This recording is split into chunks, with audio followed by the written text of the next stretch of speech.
കണ്ണൂർ ജില്ലയിലെ ഏറ്റവും ഉയർന്ന മലയായ പൈതൽ മലയിലേക്ക് 37 വർഷങ്ങൾക്ക് മുമ്പ് അന്ന് മനുഷ്യർ കയറിച്ചെല്ലാൻ ഭയന്നിരുന്ന ആ മലയുടെ മുകളിൽ തുടർന്ന് 13 വർഷക്കാലം തപസ്സനുഷ്ഠിച്ച ഒരു സന്യാസിനി സിസ്റ്റർ വിമല കരിക്കമഠം LSV.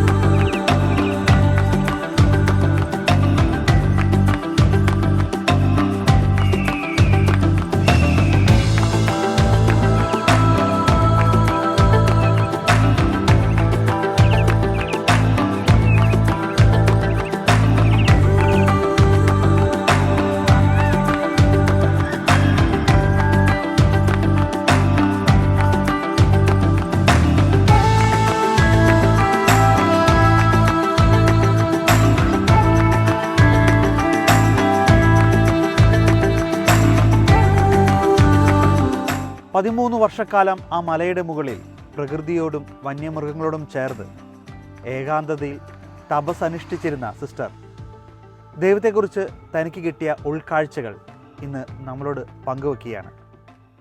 സിസ്റ്ററിനെ നമുക്ക് ഈ പ്രോഗ്രാമിലേക്ക് ഏറെ സ്നേഹത്തോടെ സ്വാഗതം ചെയ്യാം. സിസ്റ്റർ സ്വാഗതം. ഈശോമിശിഹായ്ക്ക് സ്തുതിയായിരിക്കട്ടെ. ഒരു 13 വർഷക്കാലം അല്ലേ, 1988 സിസ്റ്റർ അന്ന് മനുഷ്യരൊക്കെ ആദ്യം കയറി ചെല്ലാത്ത അല്ലെങ്കിൽ ഭയന്നിരുന്ന ഒരു മലയുടെ മുകളിൽ 13 വർഷക്കാലം ഒറ്റയ്ക്ക് ജീവിച്ചു. ഇന്ന് ഈ ഒരു കാലഘട്ടത്തിൽ ആയാലും ഒരുപക്ഷെ ഭയക്കുന്ന ഒരു കാര്യമാണ് ഒരു മലയുടെ മുകളിൽ ഒരു സ്ത്രീ തനിയെ ഒറ്റയ്ക്ക് ഒരു ചെറിയൊരു കുടിലിൽ ജീവിക്കുന്നു എന്നുള്ളത്. വാതിൽ പോലും ഇല്ലാത്ത കുടിൽ, ഒരു സുരക്ഷയും ഇല്ലാത്ത കുടിൽ. ഞാൻ ആദ്യമേ ചോദിച്ചോട്ടെ, സിസ്റ്ററിനെ ഒന്ന് പരിചയപ്പെടുത്തുക. സിസ്റ്ററിൻ്റെ വീട്, നാട് എന്നല്ല. എൻ്റെ നാട് ചമ്പക്കുളം കരിക്കമഠം. ചമ്പക്കുളം വലിയ പള്ളിയുടെ അടുത്തായിട്ടാണ് വീട്, അകലമില്ലാതെ. പിന്നെ മാതാപിതാക്കളെ അപ്പനും അമ്മയും മരിച്ചു. അച്ഛനൊരു ഇൻകം ടാക്സ് ജോലി ചെയ്യുന്ന ഒരാളായിരുന്നു. പിന്നെ വിമോചന സ്വാതന്ത്ര്യ സമരകാലത്ത് വക്കീലില്ലാതെ കേസ് വാദിച്ചതിൻ്റെ പേരിൽ മുനിസിപ്പ് എന്ന പേരിൽ അറിയപ്പെടുന്ന ആളായതുകൊണ്ട് എല്ലാവരും അറിയപ്പെടുന്ന ഒരാളായിരുന്നു. അപ്പോൾ അങ്ങനെ എനിക്ക് ഗവൺമെൻറ്റിൽ ചേരാൻ ആഗ്രഹം പ്രകടിപ്പിച്ചു. കർമ്മലീത്ത മഠത്തിലോ ആരാധന മഠത്തിലോ അല്ലാതെ ചേർക്കില്ല എന്ന് ഒരു വാശി പിടിച്ചു. അങ്ങനെ വീട്ടുകാർ എങ്ങനെയാണ് ഈ കോൺവെന്റിൽ ചേരണമെന്ന് ഒരു ആഗ്രഹം വന്നത്? ഞാൻ കുർബാന സ്വീകരിച്ചപ്പോൾ കാവുകാട്ട് പിതാവ് വന്നു. അന്ന് കുർബാന സ്വീകരിച്ചപ്പോൾ പിതാവ് പറഞ്ഞ ഒരു വാക്ക്, മനുഷ്യരെ മുഴുവനായി സ്നേഹിക്കണമെങ്കിൽ അപ്പമായി തീർന്നാലേ പറ്റുള്ളൂ. കുർബാന സ്വീകരണ കാലത്ത് 7 വയസ്സിൽ തീരുമാനമാണ്. അപ്പോൾ അന്ന് 7 വയസ്സിലാണ്. അപ്പോൾ തന്നപ്പം ഒരു മനുഷ്യനെ അല്ലാതെ അവൻ്റെ ശരീരത്തിൽ എല്ലാ ഭാഗത്തും എത്തിച്ചേരാൻ പറ്റുന്ന ഭക്ഷണമേ ഉള്ളൂ. അതുകൊണ്ടാണ് ഈശോ അപ്പമായി തീർന്നത്. അപ്പം നമ്മൾ ഈശോയെ സ്വീകരിച്ച് കഴിയുമ്പോൾ നമ്മൾ ഈശോയായി മാറും എന്നൊക്കെ പിതാവ് ഒത്തിരി നല്ല കാര്യം പറഞ്ഞു. പക്ഷേ അതിൻ്റെ പിന്നിൽ പിതാവ് പറഞ്ഞ വലിയൊരു കാര്യം, വലിയൊരു ത്യാഗം അതിൻ്റെ പിന്നിലുണ്ട്. ആ ത്യാഗം ഏറ്റെടുത്താലേ അത് പൂർത്തീകരിക്കാൻ പറ്റുള്ളൂ എന്നാണ്. അതെൻ്റെ മനസ്സിലിങ്ങനെ കുടികൊണ്ടു. ഞാൻ പട്ടുവം ഗവൺമെൻറ് പോകാനായിട്ടെല്ലാം റെഡിയായി. വീട്ടുകാരവിടെ നിന്ന് തന്നെ മാറ്റി. എത്രാമത്തെ വയസ്സിൽ? അന്നേരപ്പോഴത്തേക്കും ഞാൻ ഡിഗ്രി പഠിക്കുന്ന സമയത്ത് 7 വയസ്സിൽ കിട്ടിയ ഉൾക്കാഴ്ചയാണ് ഡിഗ്രി വരെ. വല്യപ്പനും വല്യമ്മയും പള്ളിയിലൊക്കെ വളവരമുള്ളത്തല്ല പള്ളിയിൽ പോകുന്നു. അപ്പോൾ പള്ളിയിലൊക്കെ പോകുമ്പോൾ കുറച്ച് ദൂരെ ഉള്ളതിലും പാലങ്ങളൊക്കെ ഒത്തിരി ഉള്ളതുകൊണ്ട് കുഞ്ഞുങ്ങളെ എല്ലാവരും രാവിലെ വെള്ളിയാഴ്ച വൈകിട്ട് ഒരുക്കും.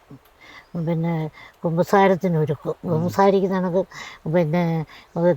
മറ്റുള്ളവർ ഉപദ്രവിച്ചതോ ഒക്കെ കുത്തിവരിച്ചതോ അങ്ങനെ കൊച്ചു കാര്യങ്ങൾ പറഞ്ഞ് നമ്മൾ ഒരുക്കിയിട്ടാണ് ഇവർ കൊണ്ടുപോകുന്നത്. അപ്പോൾ പിന്നെ കിടന്നു കഴിഞ്ഞാൽ മിണ്ടാൻ പാടില്ല. മിണ്ടാതെ അങ്ങനെ നമ്മളെ ശരിക്കും ഒരു ആത്മീയത വളർത്തിയത് നമ്മുടെ വല്യപ്പനും വല്യമ്മയാണ്. എന്നിട്ട് അങ്ങനെ വളർന്ന് ഞങ്ങളങ്ങനെ പോകുന്ന സമയത്ത് ഞാൻ എൻ്റെ മനസ്സിൽ പിതാവ് പറഞ്ഞു, ആ മനസ്സിൽ ഈശോയുടെ സ്നേഹം, അതിൻ്റെ പിന്നിലെ ത്യാഗം, ഇതാണ് എൻ്റെ മനസ്സിൽ ഞാൻ കൊണ്ടു നടന്നത്. അപ്പോൾ അങ്ങനെ കൊണ്ടു നടന്നത് കൊണ്ടാണ് ഞാൻ പട്ടുകുത്ത് പോകാനായിട്ട് തുടങ്ങി. ഉടനെ വീട്ടുകാർ എന്നെ സൂത്രത്തിൽ മാറ്റി. അവർ കൊണ്ടുപോകാൻ വേണ്ടി വന്നപ്പോൾ അന്നേരപ്പോൾ എന്നോട് പറഞ്ഞു അവിടെ കുഷ്ഠരോഗികളെയൊക്കെ നോക്കാൻ പോകണം, വിടുകയല്ല, നിനക്ക് ഇഷ്ടമാണെങ്കിൽ ഇന്ന് ചേർക്കാം. അപ്പോൾ കാട്ടാമ്പള്ളി പറഞ്ഞാൽ നമ്മുടെ കുടുംബക്കാർ ഒത്തിരി പേര് സിസ്റ്റേഴ്സും അച്ഛന്മാരും ഒക്കെ ഉണ്ട്. അപ്പോൾ അങ്ങനെ പറഞ്ഞപ്പോഴത്തേക്കിന് എനിക്കത് താല്പര്യമില്ല. അപ്പം നമ്മുടെ മനസ്സിൽ കിടക്കുന്ന ഈ ത്യാഗവും ഇതുമാണല്ലോ. അപ്പോൾ ഇത് മനസ്സിൽ നമ്മൾ കൊണ്ടു നടന്നുകൊണ്ട് നമ്മളിങ്ങനെ അങ്ങ് പോയി. അത് മാറ്റി കഴിഞ്ഞപ്പോൾ എനിക്ക് ഭയങ്കര സങ്കടമായി. അന്നേരപ്പോഴാണ് പള്ളാത്തുരുത്തിയിൽ ഒരു പിന്നെ കോൺവെൻറ്റ് തുടങ്ങി. അപ്പം ഞാൻ അവിടെ പോകുന്ന കാര്യം പറഞ്ഞ് 15 ദിവസത്തേക്ക് വിടാമെന്ന് പറഞ്ഞു. അങ്ങനെ 15 ദിവസം കഴിഞ്ഞിട്ട് അച്ചായം കൊണ്ടുപോകാൻ വേണ്ടി വന്നപ്പം ഞാൻ പറഞ്ഞു മധുരയിൽ നിന്ന് വിടല്ലേ, വിട്ടാൽ എന്നെ തിരിച്ചു വിടുകയായിരുന്നു. അങ്ങനെ ഞാൻ അവിടെ നിന്നു. വ്രതവാഗ്ദാനം കഴിഞ്ഞിട്ട് എൻ്റെ വീട്ടിൽ പോയാൽ തിരിച്ചു വിടുകയെന്ന് എനിക്കറിയാം. എന്നിട്ട് അങ്ങനെ ഞാൻ അവിടെ നിന്ന്. അപ്പോൾ അവിടെ എന്നാന്ന് ചോദിച്ചാൽ നമുക്ക് വയലൊക്കെ ഉണ്ട്. അവിടെ കൊയ്യുന്ന അന്നത്തെ കാലത്ത് ഈ പുലയുടെ അടിയാരന്മാരുണ്ട്.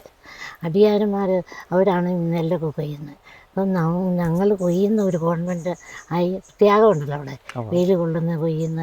അപ്പം ഞാൻ കുഞ്ഞിലെ മുതൽ വെയിൽ കൊള്ളാതെ പഠിച്ചുകൊണ്ട് ഇപ്പോഴും വെയിലത്തിറങ്ങിയാൽ പൊള്ളും. വെയിലത്ത് കുഞ്ഞിലെ വെയിൽ കൊള്ളിക്കാതൊക്കെ പഠിപ്പിച്ചതാണ്.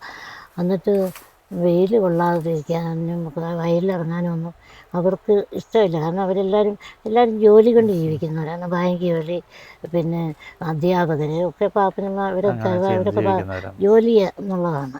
അപ്പോൾ ഈ തൊഴിലെന്നുള്ളത് അവർക്ക് അറിയില്ല. അപ്പോഴത്തേക്ക് എന്നോട് പറഞ്ഞു, പിന്നെ ഒരു കാര്യം ചെയ്യുക, നിനക്ക് അങ്ങനെ പിന്നെ താല്പര്യമുണ്ടെങ്കിൽ വിടാം, പക്ഷേ 15 ദിവസം കഴിഞ്ഞ് തിരിച്ചു പോരണമെന്ന്. 15 ദിവസം കഴിഞ്ഞ് കൊണ്ടുപോകാൻ വേണ്ടി വന്നപ്പോൾ ഞാൻ പോരുകയില്ല. അപ്പം പാപ്പൻ്റെ മകനൊരെണ്ണം അതിലൂടെയാണ് പോകുന്നത്, വെള്ളാത്തുരുത്തി വഴിയാണ് ആലപ്പുഴയ്ക്കൊക്കെ പോകുന്നത്. അതിലേ പോകുമ്പോഴത്തേക്കിനും ഞങ്ങൾ ഈ കൊഴുപ്പെന്ന് പറഞ്ഞ സാധനമുണ്ട്, പശു ഉണ്ടായിരുന്നു. പുല്ല് പറിക്കുമ്പോഴത്തേക്കിനും പറയും തിന്നാനൊന്നും ഇല്ലാഞ്ഞിട്ട് അതേതാണ്ട് അവിച്ചാൽ തിന്നുന്നത്. അതായത് അന്നൊക്കെ അവർ കാരണം അങ്ങനെയൊക്കെ വലിയ പ്രശ്നമൊക്കെ അവർക്കൊക്കെ വിഷമമായിരുന്നു. അത് കഴിഞ്ഞിട്ട് നമ്മളവിടെ താമസിച്ചു. പിന്നെ അങ്ങനെ പിന്നെ ജോലി ചെയ്തു, കൊയ്യാനൊക്കെ ഇറങ്ങി വെയിലത്തിറക്കല്ലെന്ന് പറഞ്ഞു. അങ്ങനെ തന്നെ പിന്നെ TTCക്ക് വിട്ടു. വീട്ടുകാരുടെ തിരിച്ചു കൊണ്ടുവന്നിട്ട് അല്ലല്ല കൊണ്ടുവന്നില്ല, എന്നാലും കൊയ്യാനിറങ്ങാതിരിക്കാൻ TTCക്ക് വിട്ട് കഴിഞ്ഞപ്പോഴത്തേക്കും ഞാൻ സ്കൂളിൽ പഠിപ്പിക്കാൻ എന്നത് പഠനം കഴിഞ്ഞ് ഞാൻ തിരിച്ച് പിന്നെ ജോലി ചെയ്യാൻ തുടങ്ങി. അതായത് ആദ്യം പിന്നെ നമ്മുടെ SC കോളേജിൻ്റെ ഇപ്പുറേ ഒരു പിന്നെ സ്ഥലത്ത് ഞങ്ങൾക്ക് പിന്നെ കോൺവെൻ്റ് ഉണ്ട്. അവിടെ നിന്നുകൊണ്ട് പിള്ളേരെ പഠിപ്പിക്കാൻ ചെയ്യുമ്പോഴത്തേക്കിനും പഠിപ്പിച്ചുകൊണ്ടിരിക്കുന്ന സമയത്ത് ഞാൻ ഉച്ച കഴിഞ്ഞിട്ട് അക്കരെ പൊക്കോണ്ടിരിക്കും. അപ്പോൾ അവിടെയൊക്കെ അന്ന് ഏര് പൂട്ടാൻ വരുന്നവർ ഏര് പൂട്ടിയാൽ നെല്ല കിട്ടുന്നത് കുരി, അതെല്ലാം ഷാപ്പിൽ പോയി അളക്കുക, കുടി. തെങ്ങുകളാണേലും അത് കുടിക്കുന്ന പൈസ വേണമല്ലോ. അന്നേരപ്പോഴത്തേക്കിന് അവിടെ പോയി നിൽക്കുമ്പോഴത്തേക്കിന് പോയി അളത്ത് അങ്ങനെ വന്നപ്പോഴത്തേക്കിനും ഉടനെ പിന്നെ ഞാൻ പറഞ്ഞു മദറിനോട് ചേച്ചി നമ്മൾ പോയി ഒന്ന് അവരെയൊക്കെ ഒന്ന് കണ്ട് നമുക്കൊരു ധ്യാനമൊക്കെ ആക്കാം. മദറിൻ്റെ ഞങ്ങൾ OCD ഭാഗമുണ്ട്. അപ്പോൾ വള്ളത്തെ കയറി അക്കരെ വെള്ളാത്തുരുത്തി ആറ് വലിയ ആറാണ്. അക്കരെ പോയിട്ട് എല്ലാ വീട്ടിലും ചെല്ലി എത്ര വർഷമായി കുമ്പസാരിച്ചിട്ട് എങ്ങനെയായി എന്നൊക്കെ ചോദിക്കും. അപ്പോൾ കുഞ്ഞുങ്ങൾ സൺഡേ സ്കൂളിൽ വരുമ്പം കരയും. കാരണം ഭക്ഷണം കഴിക്കാതെ വരുന്നത്. കാരണം ഈ അപ്പൻ അങ്ങനെ ധ്യാനം വന്നപ്പോഴത്തേക്കിന് പിന്നെ ശരിക്കും ധ്യാനത്തിൻ്റെ സമയത്ത് എല്ലാവരും കുമ്പസാരിക്കാനൊക്കെ വന്നു. അപ്പോൾ നമ്മളെല്ലാവരും അറിയുന്നതായതുകൊണ്ട് സ്വന്തം നാടാണല്ലോ. വലിയ പള്ളിയുടെ കൊച്ചുപള്ളിയാണ് വെള്ളാത്തുരുത്തി പള്ളി. അപ്പോൾ ഒരു ഇടവകയുടെ കീഴിലുള്ള സ്ഥലം തന്നെ. അപ്പോൾ നമ്മുടെ വീട്ടുകാരാണ് ഒത്തിരി ഉണ്ട് അവിടെ. അപ്പോൾ ഈ അക്കരെ താമസിക്കുന്ന പുഴയ്ക്ക് അക്കരെയുള്ള എല്ലാം ഭാഗങ്ങളാണ്, അവരുടെ വീടാണ് കൂടുതൽ. എന്നിട്ട് ധ്യാനം കഴിഞ്ഞ് കുമ്പസാരത്തിന് ആണുങ്ങൾക്ക് പെണ്ണുങ്ങൾക്ക് 5 മണി വരെയും, അതിന് ശേഷം ആണുങ്ങൾക്ക് കുമ്പസാരം. എന്നിട്ട് അവിടെ എല്ലാവരും വന്നു. അപ്പോൾ ആദ്യം നമ്മൾ സ്ലിപ്പ് കൊടുക്കും, ഇത്ര വർഷമായി കുമ്പസാരിച്ചിട്ട് എന്നുള്ളത് സ്ലിപ്പ് അച്ഛൻ്റെ ഓരോന്ന് കൊടുത്തിട്ടാണ് വിളിക്കുന്നത്. അങ്ങനെ വിളിച്ചിട്ട് കുമ്പസാരിച്ചാൽ, പക്ഷേ അന്നത്തെ മനുഷ്യർ നിഷ്കളങ്കരാണ്, അവർ ശരിക്കും കുമ്പസാരിക്കാനൊക്കെ വന്നു. അത് കഴിഞ്ഞിട്ട് രാത്രി 9 മണിയായപ്പോൾ 3 പേര് എൻ്റെ ലിസ്റ്റിലുള്ള 3 പേര് വന്നിട്ടില്ല. ഞാൻ മദറിനോട് ചോദിച്ചു, ഞാൻ പോയി അവരെ വിളിച്ചോണ്ട് വരട്ടെ. രാത്രി 9 മണിയായെന്ന് കൊടുക്കണം. അപ്പോൾ ഞാൻ വിളിക്കാൻ പോയി. 2 പേരെ ഒരു ഷാപ്പിൽ നിന്ന് കിട്ടി. കുറ്റി വെച്ചു. ഞാൻ പറഞ്ഞു ഇതിൻ്റെ പൈസ ഞാൻ തരാം, ഇവരെ ഇനി വിടാമെന്ന്. എന്നിട്ട് അവർ 2 പേര് വന്നു. പിന്നെ ഒരാളെ ഒറ്റയ്ക്ക്. അന്നേരം അവിടുന്ന് അങ്ങനെ വിളിച്ചു 3 പേരുണ്ട്. അങ്ങനെ 4 ഷാപ്പ് അടയ്ക്കേണ്ടി വന്നു. എന്നിട്ട് എൻ്റെ മദറിന് പേടിയായി, ചോമാർ തല്ലിക്കൊല്ലുമെന്ന് പറഞ്ഞു. അങ്ങനെ വന്നപ്പോൾ എന്നെ സൈക്കോളജി പഠിക്കാൻ വിട്ടു. MOCയിൽ നമ്മുടെ ആലഞ്ചേരി പിതാവിൻ്റെ ചേട്ടൻ ജോസഫിനാണ് സൈക്കോളജി. അപ്പം അച്ഛൻ പറഞ്ഞു, മര്യാദയ്ക്ക് എവിടെങ്ങാനും ഇരുന്നാൽ പോരായിരുന്നോ, ഇനിയിപ്പോൾ സൈക്കോളജി പഠിക്കുന്നത് ഞാൻ നല്ലപോലെ ഇഷ്ട വരപ്പിച്ചിട്ട് എവിടെ വെള്ളം എന്നൊക്കെ പറഞ്ഞ് എന്നെ തമാശ പറഞ്ഞു. പക്ഷേ 2.5 കൊല്ലം സൈക്കോളജി പഠിച്ചു അവിടെ MOCയിൽ. സൈക്കോളജി പഠിച്ചു കഴിഞ്ഞപ്പോഴത്തേക്കിന് നമുക്കതും ഒരു ദൈവ നിയോഗമാണ്. അത് കഴിഞ്ഞിട്ട് പിന്നെ അന്നേരം അത് കഴിഞ്ഞപ്പോഴത്തേക്കാണ് എനിക്ക് ഒത്തിരി പ്രാർത്ഥിക്കുന്നു, ധ്യാനിക്കുന്നു, ഉറക്കം വിളിച്ച് ധ്യാനിക്കാനും ആരാധനയ്ക്കൊക്കെ ഇരിക്കും. 24 മണിക്കൂർ ആരാധനയൊക്കെ ഉണ്ട് ആഴ്ചത്തോറും. അപ്പോൾ അത് എല്ലാ സിസ്റ്റേഴ്സിനും താല്പര്യമില്ല. അങ്ങനെ ആയിട്ടാണ് ഭവാനിക്കുന്നിലെ അച്ഛൻ്റെ അടുത്ത് കംപ്ലയിൻറ്റ് പറഞ്ഞു. ഒരു അച്ഛൻ അതിനുവേണ്ടി അച്ഛനും അതിനോട് താല്പര്യം പിള്ളേർക്കില്ലെങ്കിൽ വേണ്ടെന്നുള്ള ഒരു ഇതിലേക്ക് വന്നു. അപ്പോൾ മദർ പറഞ്ഞു, ഞാൻ എൻ്റെ ഉദ്ദേശം ആരാധനയും പ്രാർത്ഥനയായിരുന്നു. അപ്പം എൻ്റെ മദറിൻ്റെ ആശയം ഒന്നായതുകൊണ്ട് അങ്ങനെ ഞാൻ അവർ അന്ത്രായിലേക്ക് പോയി. അവിടെ പോയി കുറച്ച് നാൾ ഫാദർ ബീഡ് ഗ്രിഫിൻ്റെ ആശ്രമമുണ്ട് ശാന്തിവനം. അവിടെ പോയി അവർ താമസിച്ചു, ധ്യാനിച്ച് പ്രാർത്ഥിച്ചതിന് ശേഷം ആന്ധ്രയ്ക്ക് പോയപ്പോൾ എന്നെ വിളിച്ച് ഞാനും ആന്ധ്രയ്ക്ക് പോയി. പക്ഷേ അവിടെ ഭയങ്കര ചൂടായിരുന്നുകൊണ്ട് എൻ്റെ അമ്മയുടെ അനിയത്തിൻ്റെ മോള് സ്റ്റേറ്റ് ബാങ്ക് ഓഫ് ഇന്ത്യ ജോലി ഉണ്ടായിരുന്നു. അവളുടെ വീട്ടിൽ പോയി AC റൂമിൽ ഇരുന്നിട്ട് ഞാൻ പോന്നു. എനിക്ക് ചൂടൊട്ടും പറ്റില്ല. ഞാൻ അന്ന് തന്നെ തിരിച്ച് കയറി ട്രെയിനിന്. എന്നിട്ട് തിരിച്ച് കയറി പോന്നു. അന്നേരപ്പോഴത്തേക്കിന് ഞാൻ പറഞ്ഞു, എൻ്റെ അമ്മ എനിക്ക് മദറിനോട് പറഞ്ഞു, എനിക്ക് ഇവിടെ ഈ ചൂട് പറ്റില്ല.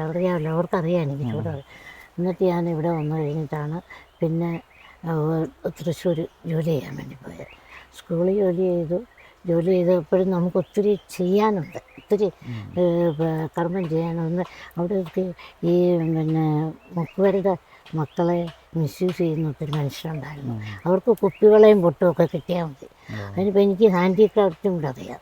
ഞാനിപ്പോൾ 1 മണിക്കൂർ സ്കൂളിൽ മാനേജർ അച്ഛനോട് ചോദിച്ചു, മേടിച്ചു. ഇവരെ പ്ലാസ്റ്റിക് തൂക്കിയെടുക്കും കടയിൽ നിന്ന്. തൂക്കിയെടുത്തിട്ട് അതുകൊണ്ട് പണ്ടത്തെ ഈ ബാഗൊക്കെ ഇല്ലേ, പ്ലാസ്റ്റിക് ബാഗ്, ഫ്ലവർ വേസിന് ഇതൊക്കെ കിട്ടിയിട്ട് തിരിച്ചു കൊടുക്കുമ്പോൾ അതിൻ്റെ കൂലി കിട്ടും. പൈസ മുടക്കില്ലാതെ ഇവരെ സഹായിച്ചു. അങ്ങനെ ഈ പൊട്ടിനും മുളകിയും വേണ്ടിയുള്ള പിള്ളേരുടെ വേണ്ടാതിനത്തിനുള്ള പോക്ക് അവസാനിച്ചു.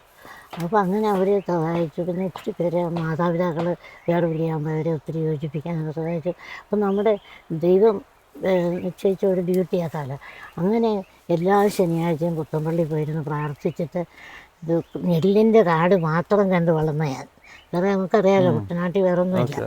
ആ കാട് വളർന്ന് ഞാൻ എൻ്റെ വീട്ടിൽ മുറി തുറന്ന് ആരെങ്കിലും മുന്നേ കയറിയാൽ ഞാൻ പുറകെ പോകുള്ളായിരുന്നു. ഞാൻ ആ കാട്ടിൽ വന്നിട്ട് ഭയം എന്തെന്നറിയാതെ, വിളക്കില്ല, ടോർച്ചില്ല, മണ്ണില്ല. വെളുപ്പിനെ ഒരു കുയില് വന്ന് 5 മണിക്ക് വിളിക്കും.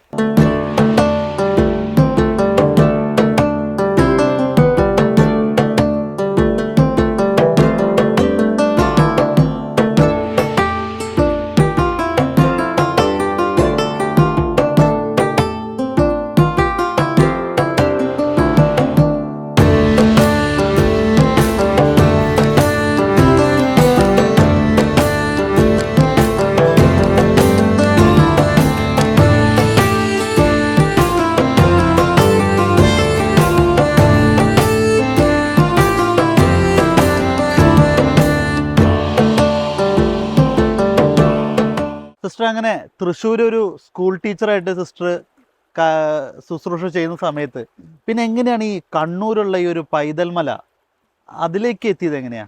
ഞാൻ എല്ലാ ശനിയാഴ്ചയും രാവിലെ മുതൽ ഒരു കോറിൽ ചൂപ്പി കരിങ്ങാലി വെള്ളം കൊണ്ട് പോയാൽ അവിടെ ഇരുന്ന് വൈകുന്നേരം വരെ ഇരുന്ന്.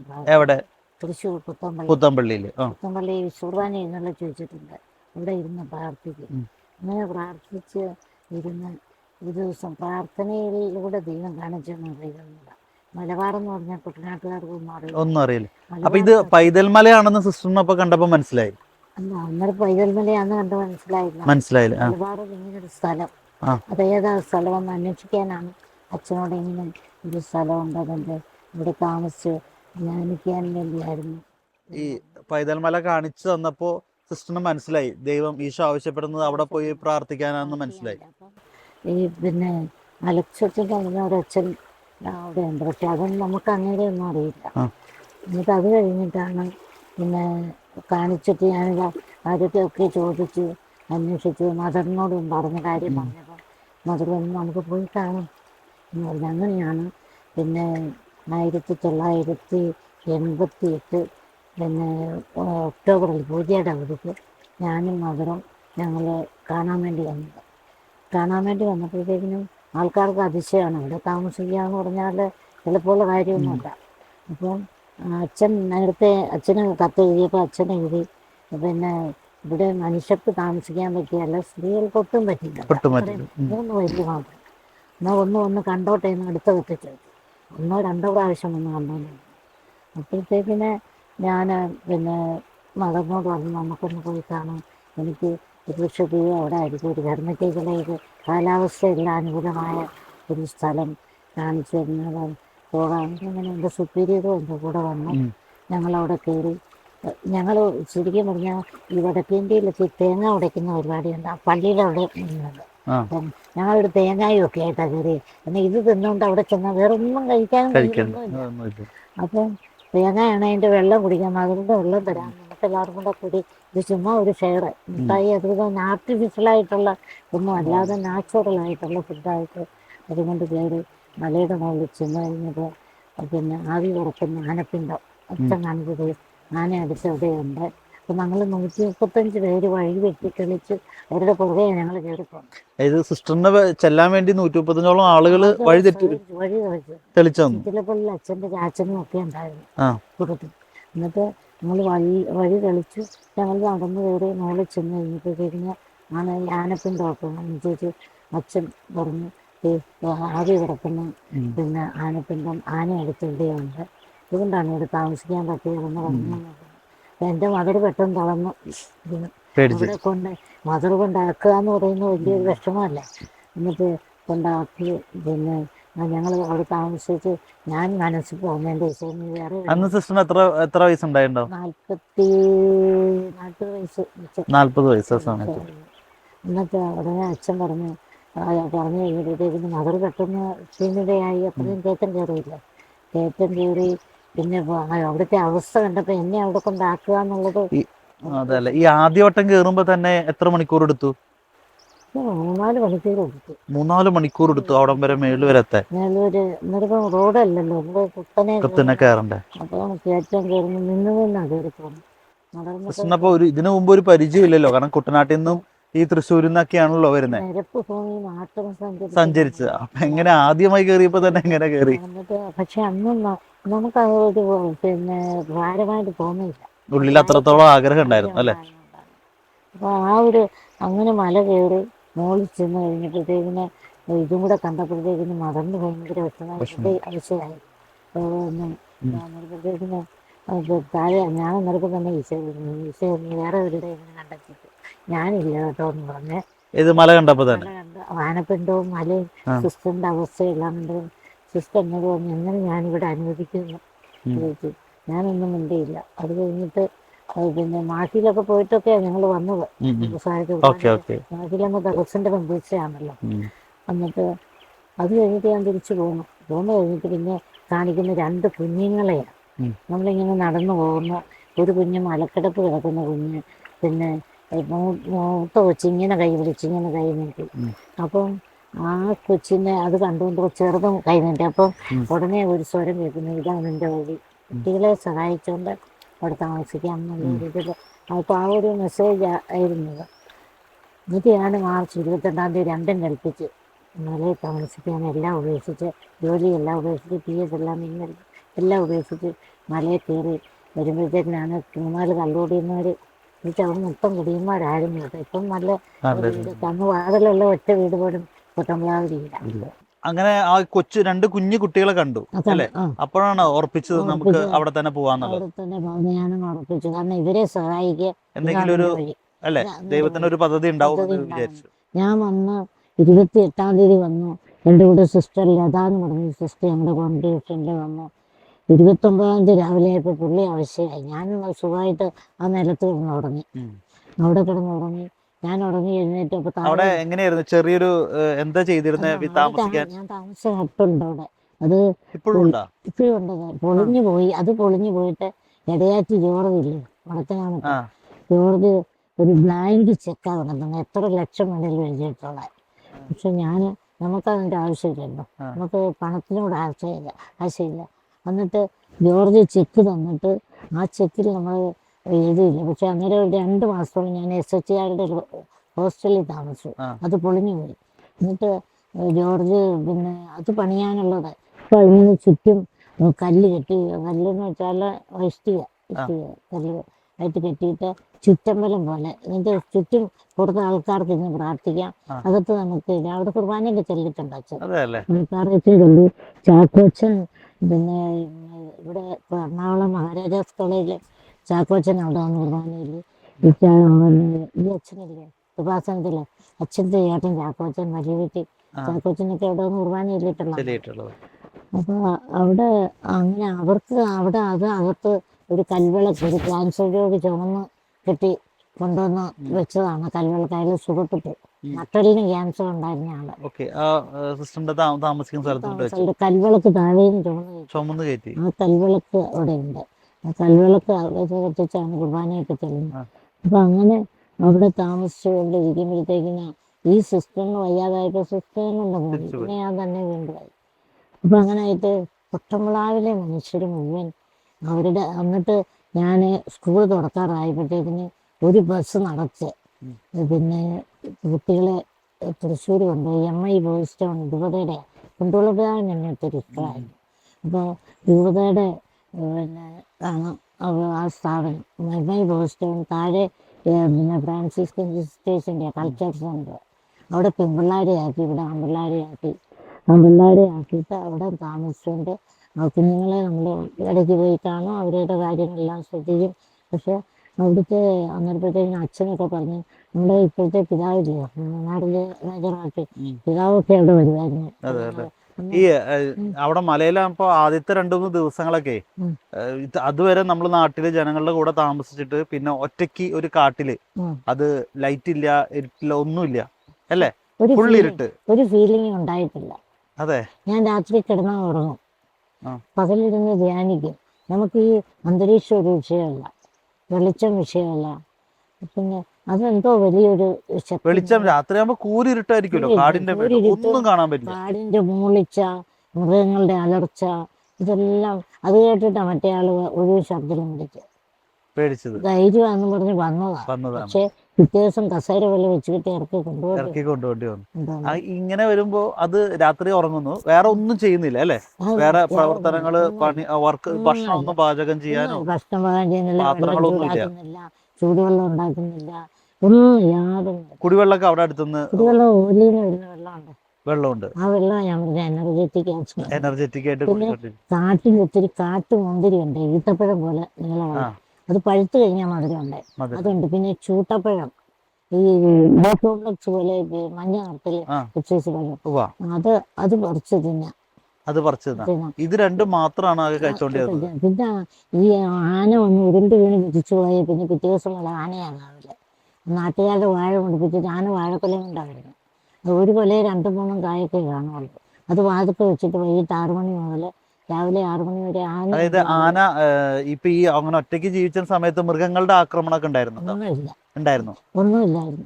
നമ്മളെ ഒന്നും ചെയ്തിട്ടില്ല. ഒരു മൃഗം ഇപ്പൊ മൃഗങ്ങള് കാട്ടാറും പിന്നെ മലാനുണ്ട്, പിന്നെ കാട്ടുകാടുണ്ട്, ചെന്നായുണ്ട്, കുറുക്കന്, എല്ലാ ജീവിയുണ്ട്. പക്ഷെ ഒന്നും നമ്മുടെ ആന എന്തോ വന്ന് ആക്രമിച്ചില്ല. അതെങ്ങനെയായിരുന്നു സംഭവം? അല്ല, വന്നില്ല. ആ വീട് അവിടെ ഫോറസ്റ്റുകാരുടെ കുടിലിൽ അടിച്ചു. അതെന്തായിരുന്നു സംഭവം? അത് ഒരു ദിവസം വൈകിട്ട് വന്നു വെച്ച് ആന പിന്നെ അപ്പുറം ചാപ്പ് വെച്ച് കെട്ടി, അവർ കെട്ടിയതാണ്. നമ്മളിപ്പറേ താമസം തുടങ്ങിയിട്ട് അങ്ങോട്ട് അവരുടെ ആണ് കർണാടക. എന്നിട്ട് വെച്ച് കെട്ടി ആ ചാപ്പ വന്ന് അടിച്ച് പൊളിച്ച്. അത് ഓഗസ്റ്റ് 7-ാം തീയതി കാണാൻ പറ്റുമായിരുന്നോ ചെയ്യുന്നത്? കാണാം. നമ്മൾ കുഞ്ഞുങ്ങൾ 2 പേര് മണ്ണെണ്ണയും കൊണ്ട് വന്നവരാ താഴേന്ന്.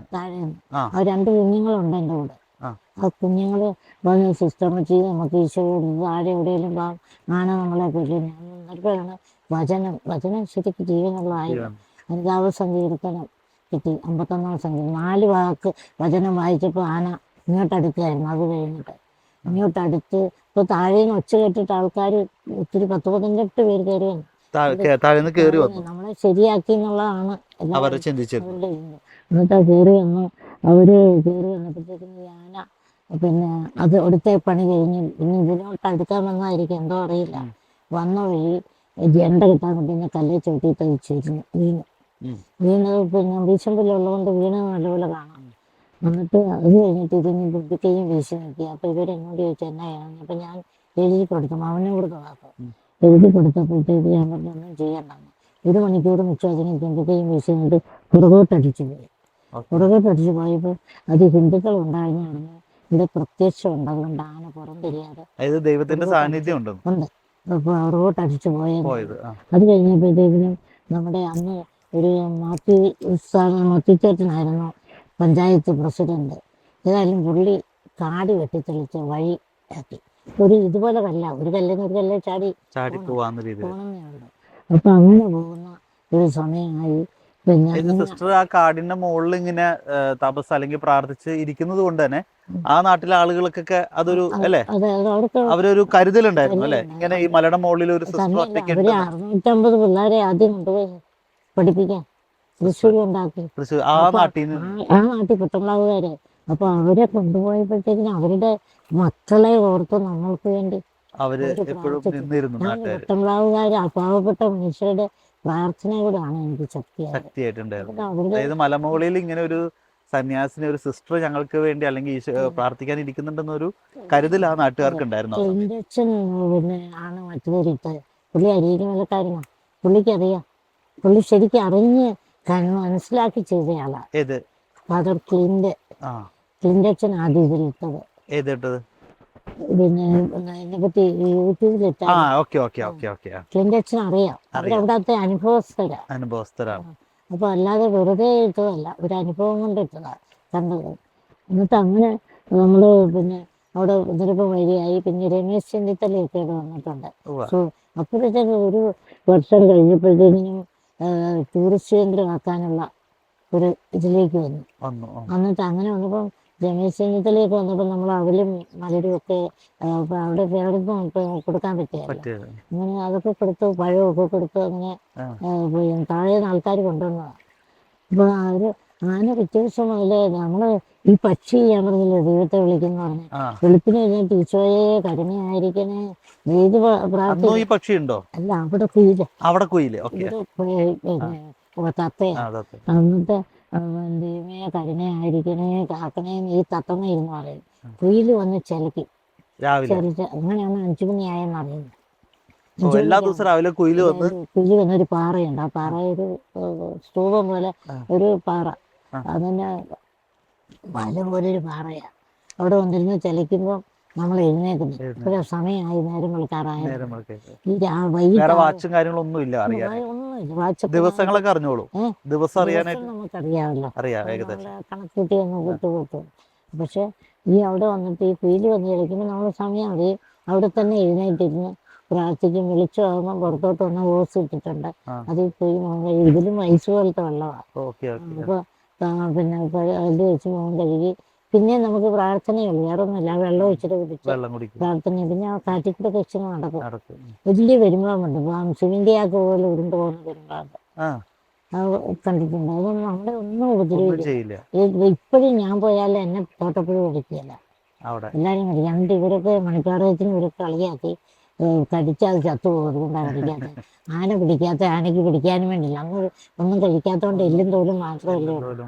അപ്പം ആനയ്ക്ക് പിടിക്കാൻ വേണ്ടിയില്ല, കടുവായ്ക്ക് തിന്നാൻ ഉറച്ചില്ല, അങ്ങനെ ചെന്നായ ഒന്നും കടിക്കാത്ത, അതുകൊണ്ടാണ് ഇവരൊക്കെ കളിയാക്കുന്നത്.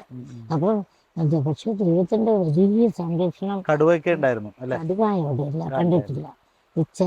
അതിനുശേഷം കാവല് നിൽക്കുമായിരുന്നു എല്ലാ ദിവസവും. വൈകിട്ട് 6 മണിക്ക് വന്നാൽ രാവിലെ 6 മണിക്ക് തിരിച്ചു പോകുള്ളൂ. വാതിലില്ലല്ലോ, ആനയാ വാതിൽ. ആന വാതിൽക്കൽ നിൽക്കുമായിരുന്നു. വാതിൽക്ക് നിൽക്കും. പിന്നെ അവിടെ മനുഷ്യൻ ജീവനിൽ കൊതുകുള്ളവരാരും കയറുകയില്ല. പിന്നെ അതുകൂടാതെ ആനോട് സംസാരിക്കുമായിരുന്നു. ആനയോട് സംസാരിക്കുന്നില്ല, ഞാൻ കിടന്ന് പ്രാർത്ഥിക്കുകയും ഒക്കെ ചെയ്യുന്ന അതും ഉണ്ടാവും. അവിടെ കിടന്ന് നിന്നോളൂ, അവിടെ നിൽക്കുക. ഒരേ നിൽക്കുമെന്ന് ഓർക്കണം. ഒരേ നിപ്പ് നിൽക്കും. സിസ്റ്ററിന്റെ കുടീന്റെ മുമ്പിൽ നിൽക്കും. ഈ വാഴ മറ്റുള്ളവരുടെ വാഴക്കൊല മുടിപ്പിച്ച് കൊണ്ടുവന്നിട്ട് അതിന്റെ കൊല ഒന്നിൽ 2 3 കായൊക്കെ കാണുള്ളൂ. കൊല വാതൊക്കെ വെച്ചിട്ടാ എല്ലാ ദിവസവും വെറും കൈയോടെ വന്നിട്ടില്ല. ഒരിക്കൽ പോലും വെറും കൈയോടെ വരികയില്ല. അതെ, എന്റെ സിസ്റ്റർ പഴം കഴിക്കും. പഴയോട് അതിന് 1 2 ഒക്കെ കാണും. 3 4 കൊലയുണ്ടെങ്കിൽ 1 2 ചില 4 5 പഴം പുള്ളി തിന്നുന്നുണ്ട്. പുള്ളി തിന്നിയല്ല. ആന കാട്ടുവാഴ കടിച്ചു കഴിഞ്ഞ് ആന വാഴ പച്ചക്ക് തിന്നിയല്ല, പച്ചക്ക തിന്നിയല്ല. അതുകൊണ്ടാണ് പിണ്ടി തിന്നും. പിണ്ടി തിന്നിട്ട് കൊല കൊണ്ട് അവിടെ വെക്കുന്നത്. അപ്പോൾ ഞാൻ പറഞ്ഞ ദൈവം വെറും കൈയോടെ ഇല്ലാതെ ആരെയല്ലോ ഭക്ഷണം തരാൻ മൃഗത്തെ പോലും നമ്മൾ. പിന്നെ രാത്രി നമ്മൾ വരുമ്പോൾ 2 വർഷം ചെന്നായി ഉണ്ട് അവിടെ. രാത്രി താഴെ രാത്രി 9 മണിക്കൊക്കെ ഞാൻ മല കയറി വരുമായിരുന്നു. പക്ഷെ 2 വർഷം ചെന്നായിക്കളുണ്ട്. അപ്പൊ പേടിക്കണ്ട. ഇപ്പൊ നമ്മൾ പേടിക്കേണ്ട മനുഷ്യർ 2 വർഷം അവരും ചെയ്യില്ല. ഞാൻ ആദ്യം ഓർത്തു ചെന്നായി എന്ന് പറഞ്ഞാൽ മെലിഞ്ഞ എന്തോ ഒരു ജീവിയാണ്. പക്ഷെ അല്ല, നല്ല അൽസേഷൻ പട്ടിയെ പോലത്തെ പട്ടിയാണ് പറഞ്ഞത്. അപ്പൊ അവരുണ്ട് രാവിലെ. പിന്നെ വലിയ പെരുമ്പാമ്പൊക്കെ വന്നാലും നമ്മളോട് ഇപ്പോഴും ഇവിടെ വേണേലും പാമ്പ് നമ്മളോട് ശല്യമില്ല. ഇപ്പൊ 2 വലിയ പാമ്പിനെ നമ്മൾ കവിട്ടയുള്ള കമ്പ് വെച്ചിട്ട് നെറ്റിനകത്ത് കുടുങ്ങിയിട്ട് നമ്മൾ രക്ഷപ്പെടുത്തി വെക്കും. നമ്മളോട് ശല്യമില്ല. അങ്ങനെ ഒരു 13 വർഷത്തോളം. എന്നിട്ട് അതിൻ്റെ ഇടയ്ക്കാണ് 13 വർഷത്തിന് ഇടയ്ക്കാണ് ശ്രീകണ്ഠാപുരത്ത് ഒരു ഓൾഡ് ഏജ് ഹോമിൽ ഡോക്ടർ ലില്ലിയുടെ ചിത്രം എടുത്ത് ചെയ്തു. അത് കഴിഞ്ഞപ്പോഴത്തേക്കിനും എനിക്ക് പനി വന്നു. അതൊരു രസമില്ല. എന്നിട്ട് 105 പനി താഴ്ന്നില്ല. അപ്പം ഞാൻ പറഞ്ഞു, ഡോക്ടറെ ഞാൻ പോവാണ്, മലയ്ക്ക് ഇറങ്ങാൻ എനിക്ക് സമയമായിട്ടില്ല, ഞാൻ തിരിച്ചപ്പോൾ ഇവരൊക്കെ കളിയാക്കിയിട്ട് ശവം എടുക്കാൻ ഞങ്ങൾ വന്നേക്കാവുന്നത്. കാരണം 105 ഡിഗ്രിയിൽ നിന്ന് 2 3 ഡോക്ടേഴ്സ് നോക്കിയിട്ട് എൻ്റെ പനി കുറയുന്നില്ല. എന്നിട്ട് പിന്നെയും ഞാൻ തിരിച്ച് മലയ്ക്ക് പോയി. ഈ പനി ഉള്ളപ്പോൾ തന്നെ മല കയറി. കുടിയാമല കഴിഞ്ഞപ്പോൾ എൻ്റെ പനി പോയി. അപ്പോൾ മല കയറണമെന്നുള്ള മലയിൽ തന്നെ സമയമായിട്ടില്ല. സമയമാകാതെ പിന്നെയും ഞാൻ അങ്ങനെയാണ് 13 വർഷം എടുക്കാറ്. അത് കഴിഞ്ഞിട്ട് പിന്നെ എടൂര് തുടങ്ങിയത് ഞാൻ കൃത്യം ഓർക്കില്ല. എടൂര് പിന്നാണ് തുടങ്ങി. എടൂര് തുടങ്ങിയപ്പം നമ്മൾക്ക് പിന്നെ അവിടെ തുടങ്ങി ഒന്നുമില്ലാതെ തുടങ്ങിയിട്ട് ഒരു പിന്നെ യാക്കോബായക്കാരുടെ കവുങ്ങുപള്ളി സോമുവിൻ്റെ ഒരു കുഞ്ഞു വീടിനകത്താണ് തുടങ്ങി. ആദ്യം കിട്ടിയത് പിന്നെ ആറളം ഫാമിലെ ഒരു കുറച്ച് സ്ത്രീ മകൻ അടിച്ച് കയ്യാലെല്ലാം പിന്നെ മാംസം മുഴുവൻ പഴുത്ത് ചീഞ്ഞ ഒരു വ്യക്തിയാണ്. വൃദ്ധയല്ല, ചെറുപ്പക്കാരി. പക്ഷേ മകൻ അടിച്ചിട്ട് പഞ്ചറാക്കുക. 21 സിസ്റ്റേഴ്സിൻ്റെ ഉണ്ട് ധാരാവളം. അവരെ കൂടെ കൂട്ടി കുഴി വൃത്തിയ അവരെ ചോദിച്ചു. പക്ഷെ അവരവിടെ കിടന്നുകൊണ്ട് ഞങ്ങൾ 5 മണിക്ക് കൊന്തയില്ല. 5 മണിക്ക് വൈകിട്ട് 5 മണിക്ക് കൊന്തയുണ്ട് എല്ലാ ദിവസവും. കൊന്തയ്ക്ക് നമ്മുടെ ഈ അച്ഛനില്ലേ മരിച്ചുപോയ മനോജച്ചൻ, മനോജച്ചനും മരിച്ചുപോയ മറ്റേ അച്ഛൻ്റെ പിന്നെ പതാക മുട്ടി. അവർ 2 പേരും കൊന്തയ്ക്ക് വരും. കുഞ്ഞുങ്ങളാണ്. അവര് കൊന്തയെല്ലാം വരുമായിരുന്നു. പിന്നെ അച്ഛനും അച്ഛൻ്റെ ചേട്ടൻ വേറൊരു അച്ഛനുണ്ട് മനോജച്ചൻ. അപ്പോൾ ഇവരൊക്കെ കൊന്തയില്ലാന്ന് ഒത്തിരി പിള്ളേർ വരും. അപ്പോൾ ഈ സ്ത്രീ അവിടെ കിടന്നിട്ട് പറയും, ഈ മാതാവ് ഈശോയെ തന്നെ ഞാൻ മേടിച്ചോട്ടെ എന്ന് ചോദിക്കും. അങ്ങനെ അവർ പ്രാർത്ഥിച്ചു. ലാസ്റ്റ് മണിക്കാറ് അച്ഛനോട് പറഞ്ഞു, എനിക്ക് മാമോദിസ തരണം. അപ്പോൾ അച്ഛൻ പറഞ്ഞു, ഓമന ചേച്ചി മനസ്സുകൊണ്ട് ഈശോയെ സ്വീകരിച്ചപ്പോൾ തന്നെ മുങ്ങിക്കഴിഞ്ഞു, ഞാൻ തരുന്ന ഒരു അടയാളമേ ഉള്ളൂ. അപ്പോൾ അതിലും നല്ല അന്നത്തെ ഇവർ മരിക്കുന്ന അന്ന് ശരിക്കും സകല വിശുദ്ധൻ്റെ പിന്നെ വന്നാ മരിക്കുന്നത്. മരിക്കുമ്പോഴത്തേക്കും അന്ന് വൈകിട്ടത്തെ കൊന്തയ്ക്ക് ഒരു കൈ നീട്ടി ഈശോയെ ഞാൻ മേടിക്കാന്ന് പറഞ്ഞ് ഇങ്ങനെ വെക്കുക. 1 കിലോ മാംസത്തോളം തുടയെന്ന് അടന്ന് താഴെ വീഴും. എന്നിട്ട് അതോടെ അവർ മരിക്കുന്നു. പക്ഷെ അവർക്ക് ഈശോയിലുള്ള വിശ്വാസം അങ്ങനെയാണ് സിസ്റ്റർ താഴേക്ക് ഇറങ്ങുന്നത് അല്ലേ? അങ്ങനെയാണ് താഴേക്ക് ഇറങ്ങുന്നത്. ഈ ഞാൻ ചോദിച്ചോട്ടെ, ഇപ്പൊ നമ്മൾ ക്രിസ്മസിനൊക്കെ ഒരു സമയമാണല്ലോ, ഈ അവിടത്തെ ക്രിസ്മസ് ഒക്കെ വരുമ്പോ എങ്ങനെയായിരുന്നു കാടിന്റെ ഉള്ളിൽ ആഘോഷിച്ചിരുന്നത്? കാടിന്റെ ഉള്ളിൽ നമ്മൾ ക്രിസ്മസ് കാരണം പിന്നെ ശരിക്കും പ്രാർത്ഥനയിലെ ഒരു ദൈവ അനുഭവത്തില് യേശു ഇറങ്ങി വന്ന് പരിശുദ്ധ അമ്മയിൽ നിറഞ്ഞ പരിശുദ്ധാത്മാവിന്റെ കൃപ കൊണ്ട് നിറയ്ക്കണേന്ന് പ്രാർത്ഥനയോടെയാണ് ക്രിസ്മസ് അല്ലേ? ക്രിസ്മസ് ആഘോഷം. അപ്പൊ അന്ന് ആ സമയത്ത് വിശുദ്ധ കുർബാനയ്ക്കൊക്കെ പാതിരാ കുർബാനയ്ക്ക് വരും. അതൊക്കെ കാട്ടിന്ന് ഒറ്റയ്ക്ക് ഇറങ്ങി വരും. രാത്രി പിന്നെ ഒരു 7 8 മണിയാകുമ്പോൾ താഴെ വരും. കാട്ടിൽ നിന്ന് ഇറങ്ങി വരും. ഇതൊക്കെ അത് കഴിഞ്ഞ് കുർബാന കഴിഞ്ഞ് കഴിഞ്ഞിട്ട് ഒരു 3 മണി കഴിയുമ്പോൾ ഞാൻ നടന്നു കയറും. വെളുപ്പിന് തന്നെ ഒറ്റയ്ക്ക്. പിന്നെ ഒറ്റയ്ക്ക് പോകും. അപ്പൊ ഈ താഴെയുള്ള ആളുകളൊന്നും പറയില്ലേ ഈ രാത്രി വെളുപ്പിന് പോകണ്ടെന്ന് തോന്നുന്നു? പിന്നെ താഴെയുള്ള ആൾക്കാർ പറയും, അവർക്കറിയാം ഞാൻ കയറിപ്പോയ പ്രശ്നമില്ലെന്ന്. പ്രശ്നമില്ല. ഞാനിങ്ങനെ പോയി ഇറങ്ങുന്നതല്ലേ രാത്രി. വെള്ളിയാഴ്ചയൊക്കെ പിന്നെ ഇറങ്ങി പിന്നെ രാത്രിയാകും കയറി 8 മണിയാകും മോളിൽ ചെല്ലുമ്പോൾ ഓ, കുർബാന കഴിഞ്ഞിട്ട്. അപ്പൊ ഈ രാത്രി പോകുമ്പോ ഈ ഈ കാഴ്ച എങ്ങനെ കിട്ടും? കാട്ട് ഒന്നുമില്ല കേട്ടോ. ടോർച്ച് ലൈറ്റ് ഒന്നും ഇല്ലല്ലോ. ഒന്നുമില്ല. അപ്പൊ എങ്ങനെ ഈ കാട്ടിന്റെ ഉള്ളിൽ പോകുമ്പോ ലൈറ്റ് കാട്ടിൽ കിട്ടുന്നു? വരുമ്പോൾ നമുക്ക് എന്തോ എനിക്കറിയില്ല. അത് ശരിക്കും നമ്മൾ ആ കാട് വകഞ്ഞ് നോക്കും. നേരത്തെ വെട്ടിയിട്ട കാടുണ്ടല്ലോ വഴി, അതിനാരും പോകും. 2 വർഷവും കാടാ. അപ്പോൾ ഒരു ഏകദേശം ഇത്രയും വീതി കാട് തെളിച്ച് ഞങ്ങൾ കയറിയപ്പോൾ തെളിച്ച് ആദ്യം കയറിയപ്പോ അത് പിന്നെ അങ്ങനെ തന്നെ അത് കടന്നു. കഴിഞ്ഞ് ഓഗസ്റ്റ് ഞാൻ പറഞ്ഞില്ലേ പഞ്ചായത്ത് റോഡ് ആ. വെട്ടിത്തെളിച്ച് വന്നു. പിന്നെ നമുക്ക് കയറി പോകാം. പിന്നെ നമ്മളുടെ പിന്നെ സർവ്വതും ഉപേക്ഷിച്ച് കഴിഞ്ഞാൽ ദൈവം പിന്നെ നമ്മളുടെ ദൈവം അവിടെ. അതുകൊണ്ടാണല്ലോ ആന വന്ന് കാവല് നിന്നതും ചെന്നായ്ക്കള് കൂടെ നിന്നു അല്ലേ?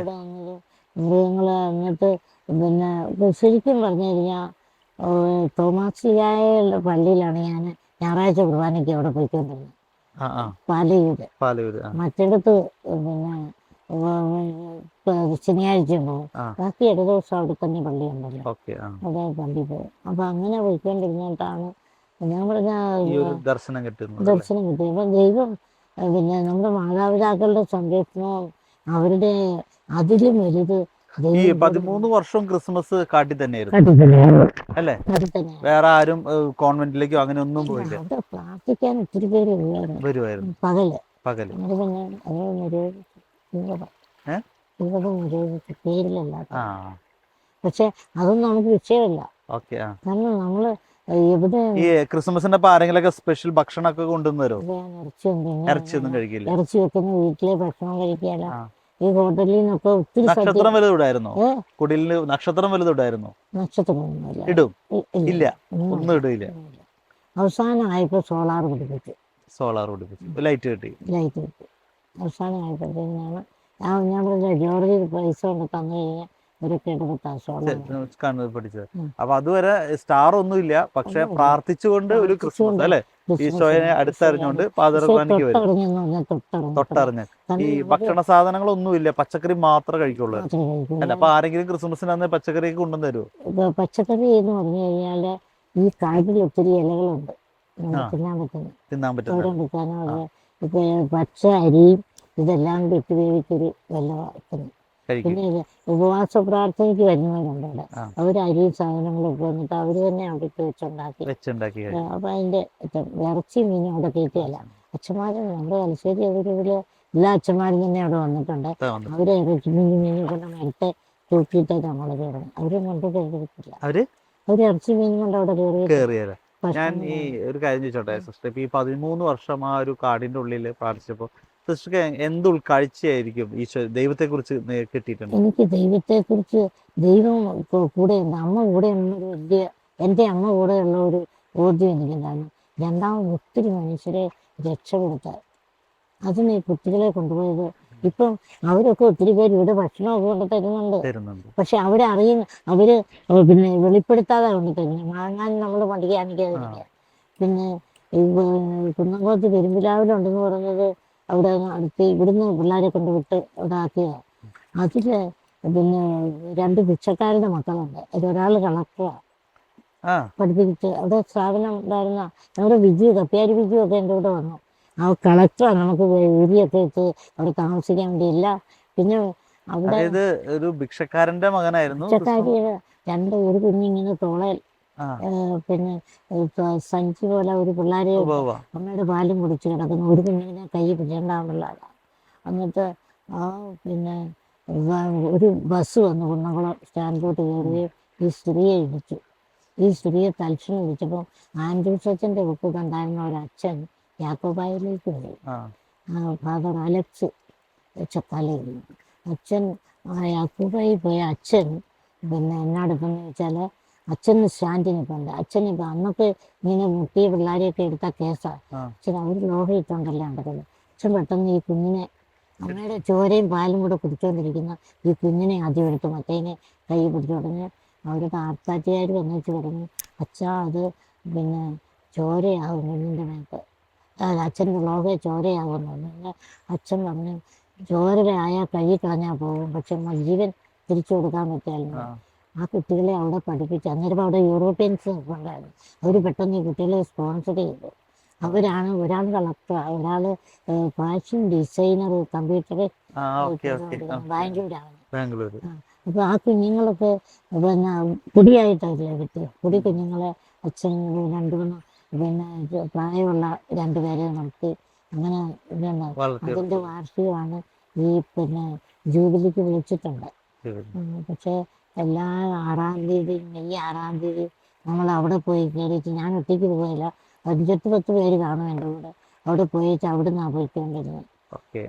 പിന്നെ എടുത്തുവായിക്ക് നമ്മുടെ കുടുംബപ്പള്ളി അവിടേക്ക് പോയി. പക്ഷെ 6-ാം തീയതിയാണ് അച്ഛൻ മരിച്ചത്.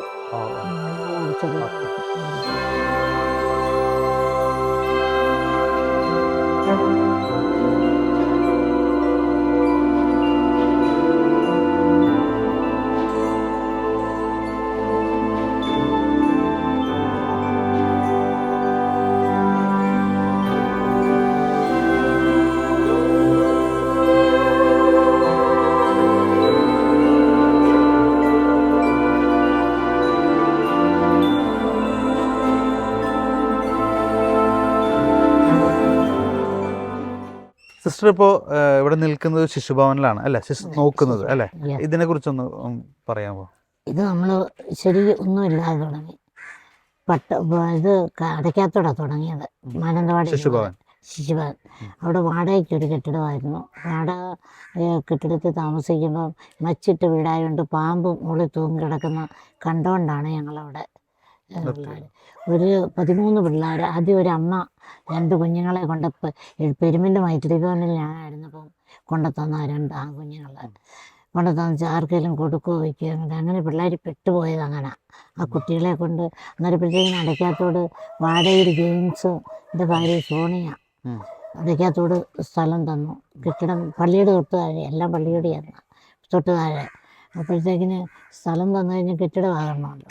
അപ്പോഴത്തേക്ക് അതുവരെ അവിടെ വാടകയ്ക്ക് താമസിക്കാൻ വേണ്ടി ഞങ്ങളവിടെ വാടകയ്ക്ക് ലാലു എന്ന് പറഞ്ഞ ഒരാളുടെ വീട്, പഴയ വീടാണ്. മച്ചിൻ്റെ മുകളിൽ കൂടെ പാമ്പ് തൂങ്ങിക്കിടക്കുന്ന കണ്ടുകൊണ്ട് അന്ന് നമ്മൾ കിടന്നുറങ്ങുന്നു. പക്ഷെ ഒന്നും നമ്മളെ ഉപദ്രവിക്കാറില്ല. അങ്ങനെ അത് കഴിഞ്ഞിട്ട് അപ്പോൾ അവിടെ ആ വരാന്ത ഒരു പൊളിച്ച് വാർക്കാൻ പോകാമെന്ന് പറഞ്ഞു. വരാന്ത പോലെ കെട്ടാം. അപ്പോൾ പഴയ പൊടി കുട്ടികൾക്ക് അലർജിയാവുമെന്ന് ഓർത്ത് നിൽക്കുമ്പം അതാണ് പിന്നെ ഇവിടെ ഒരു വീട് പിന്നെ നടുത്തൊട്ടി അപ്പച്ചൻ എന്ന് പറഞ്ഞ അയാളുടെ വീട്ടിൽ നിന്ന് പിന്നെ പുതിയ വീട്ടിലേക്ക് മാറുക. അപ്പോൾ താമസിച്ച വീട് എളുപ്പമുണ്ടല്ലോ, അവിടേക്ക് കുഞ്ഞുങ്ങളെ കൊണ്ട് വന്നു. 13 പിള്ളേരും ഞാനും ഒരു ഹെൽപ്പറും. എന്നിട്ട് അവിടെ വന്നപ്പോഴത്തേക്കിനും പിന്നെ അവിടെ താഴെ ഒരു വലിയ തട്ടുപാറയുണ്ട്. ഈ കയ്യാല പോലത്തെ താഴോട്ടൊരു കുഞ്ഞു വീണാൽ അപ്പം 1.5 വയസ്സുള്ള 2 വയസ്സുള്ള 3 വയസ്സുള്ള കുഞ്ഞുങ്ങളൊക്കെ ഉണ്ട്. അപ്പോഴത്തേക്കിന് ഉടനെ പിന്നെ ആ പ്രശ്നമുള്ളതുകൊണ്ട് അങ്ങനെ ഇരിക്കെ കൊച്ചു പോത്തുമൂട്ടിൽ എന്ന് പറഞ്ഞാൽ ഇങ്ങോട്ട് വരുന്നൊഴികെ മഞ്ഞളാമ്പുറത്ത് ഒരു വീട് അവർ പൊളിക്കാനിട്ടിരുന്ന, അതവിടെ ആ വീടാകുമ്പോൾ സൗകര്യമുണ്ട്. പിന്നെ വലിയ വീടുമാണ്. പിന്നെ ആ വീട്ടിൽ ഒരു ആർച്ചൊക്കെ വെച്ച് പുതിയ വീടാക്കി വാടകയില്ലാതെ എങ്കിലും വാടക വെച്ചിട്ട് എഴുതി നമ്മളവിടെ താമസിച്ചു. അവിടെ താമസിച്ചപ്പം അത് ചോരുന്ന വീടാണ്. അവിടെ പാമ്പാണെങ്കിൽ ഇവിടെ ചോരുന്നത്. കാലിൻ്റെ കണ്ണയ്ക്ക് മുകളിൽ വെള്ളത്തിലാണ് നമ്മൾ താമസിക്കുന്നത്. കുഞ്ഞുങ്ങൾ കന്നരപ്പം കമ്മിറ്റിക്കാരിറങ്ങി കട്ടിൽ വീട് നടത്തി. കുറച്ച് കട്ടിലുണ്ട്, ഇങ്ങോട്ടും ഇങ്ങോട്ടും തിരിച്ച് കിടത്തി അവിടെ താമസിച്ച് നമ്മളൊരു ബെഞ്ചല്ല ഞാൻ കിടക്കുന്നത്. അപ്പം അങ്ങനെ ഒരവസ്ഥയിലേക്ക് വന്നു, വെള്ളത്തിലാണ്. അങ്ങനെ ഇരിക്കെ പിന്നെ ജോയി ബാല്യത്തിൽ ഈ സ്ഥലം നമുക്ക് തന്നു. ഈ സ്ഥലം തന്നു കഴിഞ്ഞപ്പോഴത്തേക്കിന് പിന്നെ കല്ല് വെച്ച് ആൻഡ്രൂസ് അച്ഛനാണ് കല്ലിട്ട് കഴിഞ്ഞിട്ട് 1 പൈസ നമ്മുടെ ഇല്ല. ഒരു ബാറുകാർ 2 ലക്ഷം രൂപയും കൊണ്ടുവന്നു. ഞാൻ പറഞ്ഞു സോറി, അതുകൊണ്ട് ഇത് പണിയാൻ വിഷമമുണ്ട്, അതുകൊണ്ട് സ്നേഹത്തോടെ തിരസ്കരിക്കാമെന്ന് പറഞ്ഞു. വേറൊരു ബാറുകാർ 5 ലക്ഷം കൊണ്ടുവന്നു, അതും തിരസ്കരിച്ചപ്പോൾ നമ്മുടെ കമ്മിറ്റിക്കാർക്ക് ദേഷ്യം വന്നു.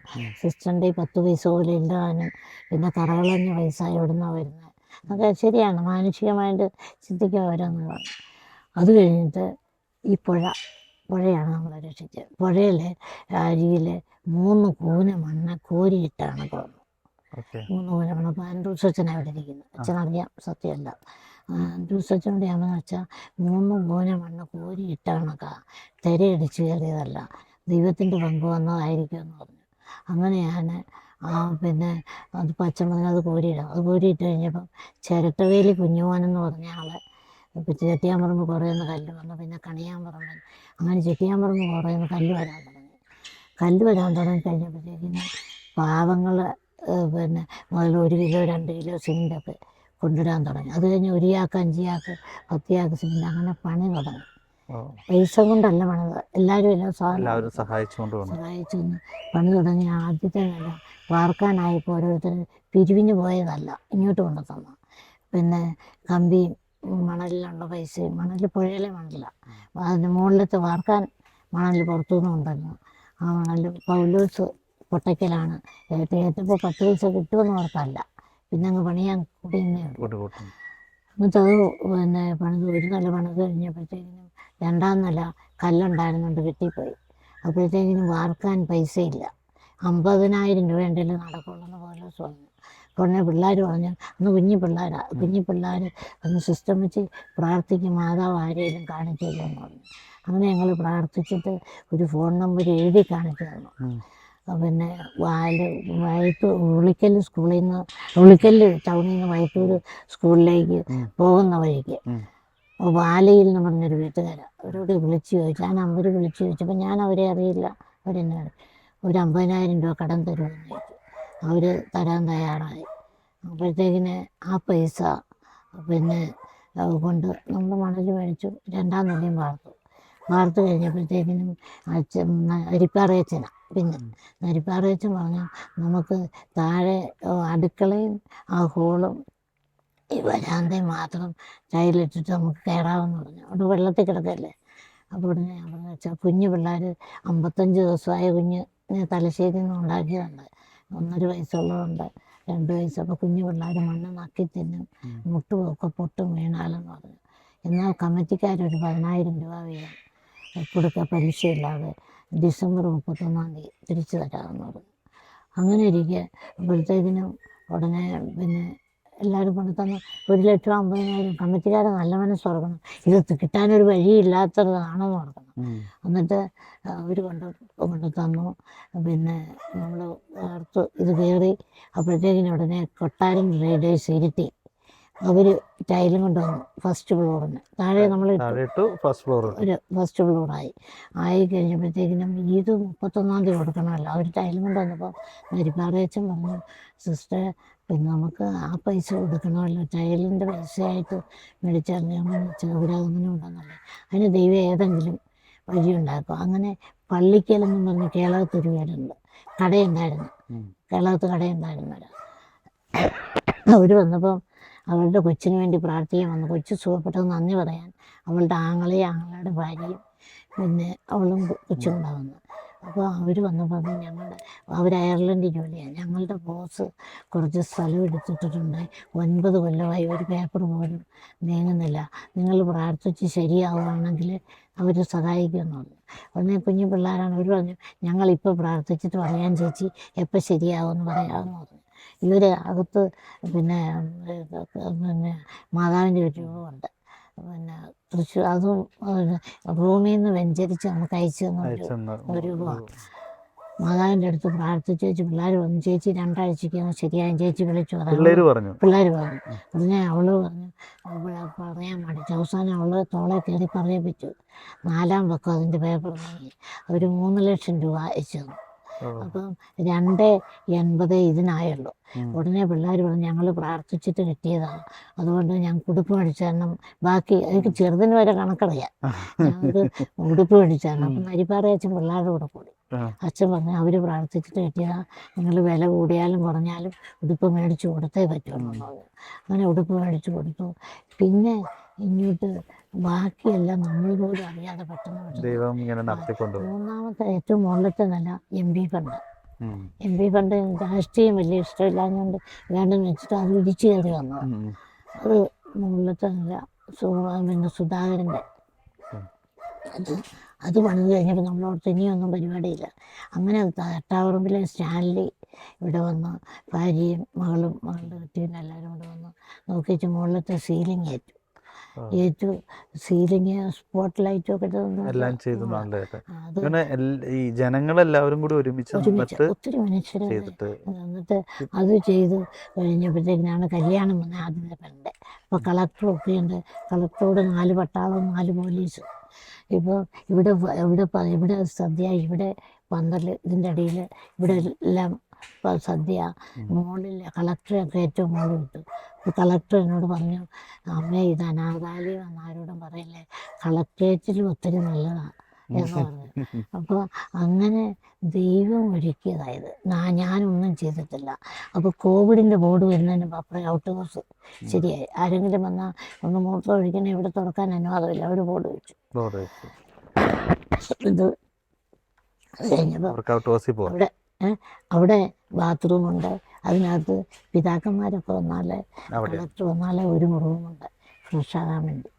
അവിടെ പിന്നെ അവരും വന്ന് എല്ലാ സൗകര്യം ദൈവം എല്ലാം നമ്മൾ പോലും അറിയാതെ എല്ലാം ചെയ്തു. സിസ്റ്റർ ഇപ്പൊ ഇവിടെ എത്ര കുട്ടികളുണ്ട്? ഇപ്പം 3 പിള്ളേരെ ഉള്ളൂ. 7 പിള്ളേരാണ്. കുട്ടികളെല്ലാം കൊണ്ടുവരുന്നത് സർക്കാരാണ് കാര്യങ്ങൾ കൊണ്ടുവരുന്നത്. പിന്നെ ഇനിയിപ്പോൾ ക്രിസ്മസ് കഴിയുമ്പം വരും. അടയ്ക്കാത്തോടെ ഒരു വെച്ചാണ് 4 കുട്ടികളായിട്ട് അമ്മ പോയതാ. അതിൽ മൂത്ത കുട്ടിയെ ഇങ്ങോട്ട് കൊണ്ടുവരും, പെൺകുട്ടി. അത് കഴിഞ്ഞാൽ കുറച്ച് കഴിയുമ്പോൾ അതിൻ്റെ ഇളയത് പിന്നെ വേറെ പിള്ളേരെ ഇത് പറഞ്ഞു വെച്ചിട്ടുണ്ട് പരീക്ഷ. ഇപ്പോൾ ഈ ഒരു കാലഘട്ടത്തിൽ നമുക്കറിയാം, ഇപ്പം ഇന്നത്തെ കാലഘട്ടം എന്ന് പറഞ്ഞു കഴിഞ്ഞാൽ ഭയങ്കര ഫാസ്റ്റായിട്ട് എല്ലാവരും ഈ ഭയങ്കര ആരവങ്ങൾക്ക് പുറകെ ഓടുന്ന ഒരു കാലഘട്ടമാണ് ഇന്നത്തെ. ലോകം മുഴുവൻ കുട്ടികൾ മുതൽ മുതിർന്നവർ വരെ എപ്പോഴും ആഘോഷങ്ങളും ആരവങ്ങളൊക്കെ ആയിട്ട് ഇങ്ങനെ ലോകത്തിൻ്റെ കാര്യങ്ങൾക്ക് വേണ്ടി ഓടി നടക്കുക. ആർക്കും സമയമില്ല, ഫുള്ള് ഓടുക. ആ ഒരു കാലഘട്ടത്തിൽ നിൽക്കുമ്പോൾ സിസ്റ്റർ 13 വർഷം ഏകാന്തമായിട്ട് മൗനവ്രതമെടുത്ത് തപസ്സനുഷ്ഠിച്ച് ഒരു മലമുകളിൽ ഇങ്ങനെ പ്രാർത്ഥിച്ച് അതിൽ നിന്നൊരു വലിയൊരു ദൈവത്തിൻ്റെ ഉൾക്കാഴ്ച സിസ്റ്റർ നേടി. ആ സിസ്റ്ററിനെ സംബന്ധിച്ചോളം അവസാനമായിട്ട് നമ്മുടെ പ്രേക്ഷകരോട്, ഈ ഒരു കാലഘട്ടത്തിലെ പ്രേക്ഷകരോട് അല്ലെങ്കിൽ ജനങ്ങളോട് സിസ്റ്ററിന് എന്താണ് പങ്കുവയ്ക്കാനുള്ളത്? നമ്മളുടെ ഏറ്റവും വലുത് നമ്മളുടെ നാവ് ആയുധം. കത്തി കൊണ്ട് കുത്തിയാൽ ചികിത്സിച്ചാൽ മാറ്റാം. നമ്മുടെ നാവ് കൊണ്ട് വരുന്ന ഒരു വാക്ക് ചികിത്സിച്ചാൽ അതിന് മരുന്നില്ല. അപ്പം നമ്മൾ മറ്റുള്ളവരെ പറ്റി നല്ലത് പറയുകയും നല്ലത് ചിന്തിക്കാതെ അവിടെ ഇരുമ്പോൾ ചെയ്യുന്നത്, നല്ലത് പറയുക, പ്രവർത്തിക്കുക, ചിന്തിക്കുക. അപ്പം പ്രവർത്തിക്കുകയും ചെയ്യുന്ന ദൈവം നമ്മുടെ കൂടെ നിൽക്കും. തീർച്ചയായിട്ടും. അപ്പം അത് പിന്നെ വേറൊരു സംഗതി, മറ്റുള്ളവൻ്റെ കഷ്ടത കണ്ടിട്ടത് കാണാതെ പോകരുത്. അത് നമുക്ക് ചെയ്യാൻ പറ്റുന്നതാണ്. നമ്മളിപ്പം ഈ 2018 വെള്ളപ്പൊക്കം വന്ന പ്രശ്നം ഉണ്ടായപ്പം ഇവിടെ ഓണസദ്യക്ക് വന്ന പൈസയെന്ന് 25,000 രൂപ ഓണസദ്യക്ക് വന്നത്. അപ്പോൾ ഉടനെ കുട്ടികളാണ് അവിടെ ശരിക്കും അവരുടെ റോളാണ്. പക്ഷേ ആ പിള്ളേരെയൊക്കെ അങ്ങോട്ടും ഇങ്ങോട്ടും മാറ്റി അതിലൊക്കെ ഇച്ചിരി കാര്യമുണ്ട്. അപ്പോൾ മാറ്റിയെങ്കിലും ആ പിള്ളേർ പറഞ്ഞു, സിസ്റ്റം വെച്ച് എല്ലാവരും വെള്ളത്തിൽ കിടക്കല്ലേ, നമുക്ക് പച്ചക്കറിയുണ്ട്, അരിയുണ്ട്, പിന്നെ അതുകൊണ്ട് നമ്മൾ കുഞ്ഞുങ്ങൾ നമുക്ക് കളക്ടറുടെ ദുരിതാശ്വാസ നിധിയിൽ ഈ പൈസ കൊടുക്കുക. അപ്പോൾ പൊതു മുതലാണല്ലോ, നമ്മൾ രഹസ്യമായിട്ട് കൊടുക്കാൻ പറ്റില്ല. ചൈൽഡ് ലൈനിൻ്റെ 2 പേര്, കമ്മിറ്റിക്കാർ 2 പേര് എല്ലാം കൂടെ കൊടുത്തും. ബാലകിരൺ കളക്ടറാണ് പുള്ളി. 7 ചെറിയ പിള്ളേരെയാണ് കൊണ്ടുപോയത്. ഇതുങ്ങളെ 7നെയും കൂടെ അങ്ങനെ അങ്ങ് പിടിച്ചു വെച്ച് പറഞ്ഞു, അനാഥാലയം ഒരിക്കലും ഉണ്ടെന്ന് പറയുകയില്ല, അവരാർക്കും കൊടുക്കുകയില്ല. ഇത് 7 കോടിയുടെ 25 കോടിയുടെ വിലയുണ്ടെന്ന് പറഞ്ഞു. അപ്പം അത് കഴിഞ്ഞേച്ച് ഞങ്ങൾ കൊടുത്തേച്ച് ഇവിടെ വന്നു കഴിഞ്ഞപ്പം 65,000 രൂപയുടെ സാധനം ഇവിടെ വന്നിട്ടുണ്ട്, ഓണസദ്യ വന്നിട്ടുണ്ട്. അപ്പോൾ പിള്ളേർ തിരിഞ്ഞ് നിന്ന് എന്നോട് പറഞ്ഞു, കണ്ടോ കൊടുത്താലേ കിട്ടുള്ളൂ. അപ്പം 25,000 രൂപ, ആ 25,000 രൂപ കൊടുത്ത്. അതുപോലെ തന്നെ പിള്ളേർ ഉപവാസം എടുക്കുക എല്ലാ സെക്കൻഡ് സാറ്റർഡേയും രാവിലെ മുതൽ ഉച്ച വരെ. നമുക്ക് വേണ്ടി ഒത്തിരി പേര് പണിയെടുക്കുന്നില്ലേ, അവർക്ക് വേണ്ടിയൊക്കെ പ്രാർത്ഥിക്കാൻ അവരുടെ വായിൽ നിന്ന് തന്നെ വന്നതാണ്. 3 വയസ്സുള്ള കുഞ്ഞു വരെ ഉപവാസം എടുത്ത് പ്രാർത്ഥിക്കും. ഇവിടെ അപ്പവും കറിയൊക്കെ വന്നത് ഇരിപ്പുണ്ട്, കറിയും ചോറും എല്ലാം ഇവിടെ വെച്ചിട്ടാണ് നടക്കണം.